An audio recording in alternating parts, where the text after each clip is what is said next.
Hi, Rosie. Why are swingers' first dates important? Recently, I've been doing quite a lot of work on how the swinger lifestyle works and talking about the do's and don'ts and the best ways to get involved and the what to expect. And somebody sent me this question. And today I have decided to make you a video on it, answering that question for you. So, why are swinger dates important? My name is Rosie Kay, and I'm an open relationship coach and swinger lifestyle expert. Over on my blog site, ThisKindaGirl.co.uk, I aim to banish the myths, misconceptions, and I educate people, inform people, inspire people to find out who swingers really are. And today, I'm going to be doing that by talking about why swingers' first dates are really important, why it is we don't just dive in because swinging is not a free for all. Now, whatever methods you use to meet swingers, whether this is looking on regular dating apps, because this does work, whether it's looking on the swinger dating apps, whether it's going to swinger social events or meetup events where there's no actual play happening and it's just purely a meetup event. A swinger first date is vital if you all want to have a great time. I'm going to talk about meeting people in clubs as well, but at the end of this video.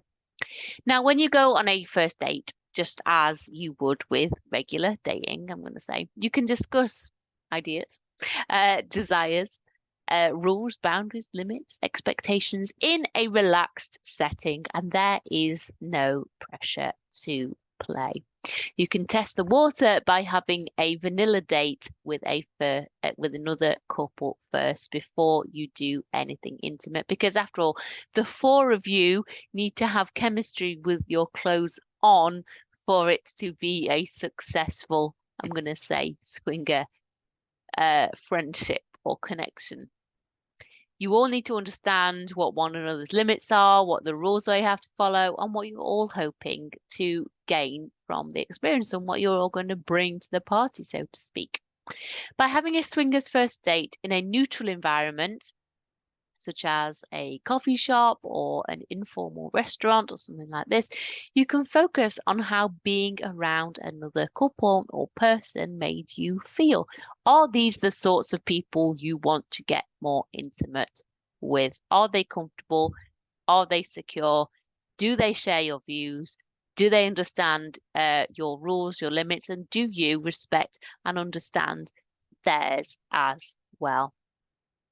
Now, if you're not sure of how to talk to another couple or what questions to ask them to find out all these things or how to start, creating that sexual chemistry, then don't worry because I'm going to put a description for a blog article I wrote below on 15 top questions to ask swingers. And also I'll include something about icebreakers as well that you might find useful. So swinger first dates are basically for when you've perhaps met online or when you've just had been to a social event and you've just spoken to people, you've had a very brief meeting, you've exchanged details. For example, if you've been to a swinger speed dating event or something like that. Now, yes, you can go through these steps and you can find people yourself and you can arrange dates and you can go on them, or you can go to swinger clubs and meet people. Now, some people, when they go to clubs, again, they go through the process of talking to people and exchanging details and then arranging to meet at a later date. I myself did this a few years ago. I met a great couple. I didn't feel comfortable playing in the club itself, but we exchanged details and I met up with them for a vanilla date later on, and then after that met up for a more intimate experience with them, I'm going to say. So you can see how just because you're in a club, it doesn't necessarily mean that you're going to get down with people. It can be that you're happy to kind of take a slower pace and meet people and then arrange to meet in your own time. This is another way that people meet other members of the lifestyle community. Just because you're in a club, it doesn't necessarily mean you have to get down and play. A lot of people do. Some people are criticized because they prefer the social side to it and then want to move in their own time.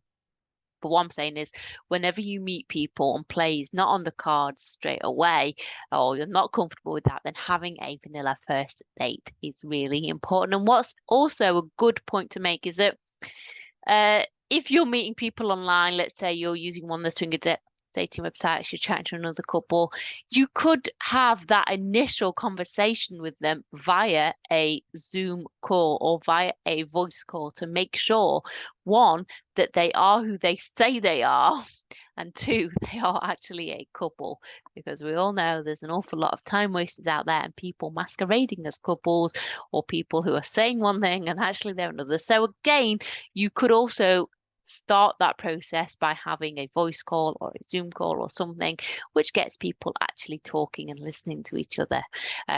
Because normally you can pick up on quite a lot of things just on those conversations when you have when you have that type of connection. I hope this video has made sense. Do please hit the description below if you want to read more about this topic. I will put some links in blog articles below for you. And in answer to the question, why are swinger dates important? It's because you need to establish your rules and boundaries and get to know each other and make sure there's a connection there first. And it's why swinging is not a free for all.